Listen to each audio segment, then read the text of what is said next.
Bonjour chers bâtisseurs d'Afrique et bienvenue une fois de plus dans cette magnifique vidéo. Alors aujourd'hui je vous présente la préparation de la dalle. Nous sommes dans la phase de préparation de la dalle et aujourd'hui je vais vous montrer comment fonctionne la pose des nervures et des outils. Les nervures ici c'est encore appelé les poutrelles.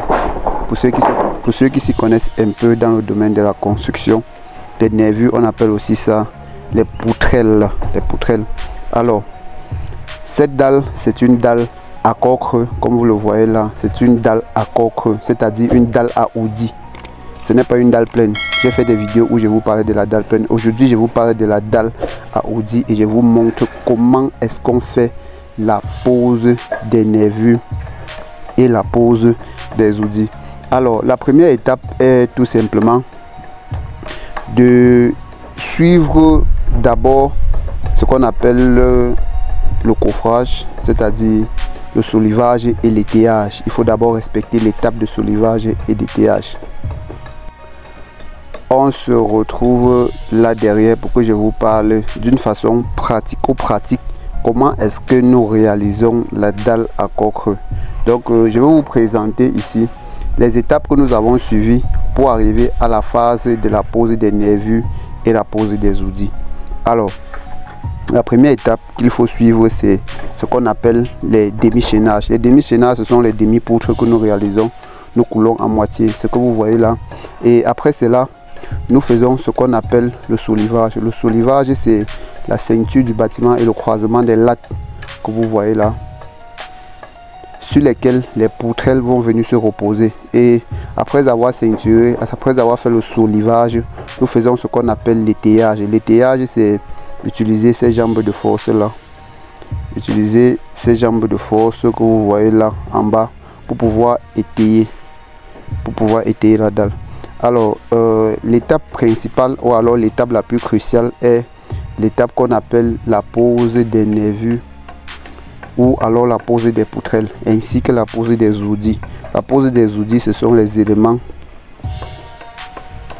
ci que je suis en train de vous montrer, ces éléments ci dont je suis en train de filmer. Alors la nervure c'est celle-là que vous voyez, c'est celle-là que vous voyez. J'espère que vous appréciez bien et si vous avez des questions n'hésitez pas à me les poser en commentaire, je prendrai le soin de vous répondre comme d'habitude. Alors je suis en suspension donc je dois faire très attention. Alors le premier principe qu'il faut respecter c'est quoi? C'est que dans la plupart des cas il ne faut pas commettre l'erreur de poser directement l'houdis, de poser directement la nervure. Autant pour moi la nervure ci que vous voyez, ça ne doit pas être directement collé à la poutre ci que vous voyez, ça ne doit pas être directement collé à la poutre ici que vous voyez. Ça va être comme si on collait deux poutres sur place. J'espère que vous me comprenez bien. Ça va être comme si on collait deux poutres sur place. C'est-à-dire quoi? La ceinture que nous mettons là, ça permet la pose de l'houdis. Ça permet la pose de l'houdis au niveau de la poutre, c'est-à-dire au niveau de la grande poutre. Et après, on pose maintenant la nervure pour créer des séparations. Alors, je vais vous montrer une zone de séparation que nous avons faite. Là, vous voyez les séparations que nous avons faites. Là, à l'extrémité, à la limite, on ne colle pas. À la limite, on ne colle pas la poutrelle sur la poutre. Ça va être comme si on collait deux poutres sur place et sur le gaspillage et sur le plan structurel, ça marche plus, mais sur le plan économique, ça ne marche pas. Donc toujours également tenir compte de l'aspect économique lorsque vous réalisez. Donc il en est de même pour les promoteurs immobiliers. Ça permet aux promoteurs immobiliers d'économiser. Ça permet aux réalisateurs de projets, c'est-à-dire aux ingénieurs, aux entrepreneurs d'optimiser leurs projets. Vous voyez un peu. Donc vous allez constater là, aux extrémités, on ne pose pas forcément la poutrelle. Donc voilà en quelque sorte une étape que nous suivons pour la pose des nervures et la pose des houdis.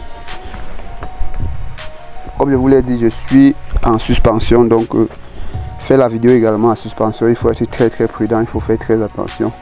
Donc et je vais également ajouter autre chose ici, c'est que lorsqu'on fait la pose des nervures, on commence d'un côté. Comme vous voyez là, on commence d'un côté, on ne pose pas la nervure et on pose maintenant en revenant. Si en arrivant à l'extrémité, par exemple ici, vous voyez la poutre et la nervure collées. La poutre et la nervure sont collées ici parce que à l'extrémité, il y avait un espacement d'au moins 15 cm. Donc lorsque l'espacement à l'extrémité atteint déjà 15 cm, on est obligé de mettre la nervure parce que la base de la nervure c'est 15 cm. Donc vous devez également tenir compte de tous ces paramètres là. Alors pour ceux que la vidéo intéresse, si vous êtes abonné, vraiment je vous remercie. Pour ceux qui ne sont pas abonnés, je vous invite vivement à vous abonner et à cliquer sur la cloche de notification pour ne pas manquer les prochaines vidéos qui vont apparaître. Donc là, vous voyez là, par exemple ici, c'est une zone déjà posée. Vous voyez comment c'est magnifique et regardez bien. Vous voyez comment les outils sont totalement alignés. Vous voyez, les outils sont totalement très bien alignés. Ça veut dire que le soulevage a été parfaitement réalisé et la pose des nervures a été parfaitement réalisée et les outils sont parfaitement alignés. Donc c'est par là qu'on connaît si on a bien réalisé ou pas. Si vous regardez là, malgré le soleil, vous allez voir comment c'est parfaitement aligné. C'est parfaitement aligné. Donc chers bâtisseurs d'Afrique, une fois de plus, chers bâtisseurs d'Afrique, une fois de plus, nous vous présentons nos réalisations. Si vous avez besoin de nous contacter, nous avons notre numéro en commentaire. Ou alors, si la vidéo vous intéresse, n'hésitez pas surtout à vous abonner, à cliquer sur la cloche de notification pour ne pas manquer d'autres vidéos. Également à partager pour aider ceux qui souhaitent se lancer dans la promotion immobilière ou alors ceux qui souhaitent vraiment apprendre quelque chose d'important dans le domaine du génie civil, dans le domaine de la construction. Parce que quoi? Parce que ça c'est la toute première plateforme de formation en ligne dans le domaine du génie civil. Alors, chers bâtisseurs d'Afrique, si vous avez besoin que je réalise des vidéos pour expliquer certaines parties de construction, laissez juste un commentaire, le type d'ouvrage que vous voulez que nous réalisons et nous allons faire des vidéos là-dessus pour vous. Ça a été un plaisir une fois de plus de partager nos réalisations avec vous. Et rendez-vous dans une autre vidéo. Merci.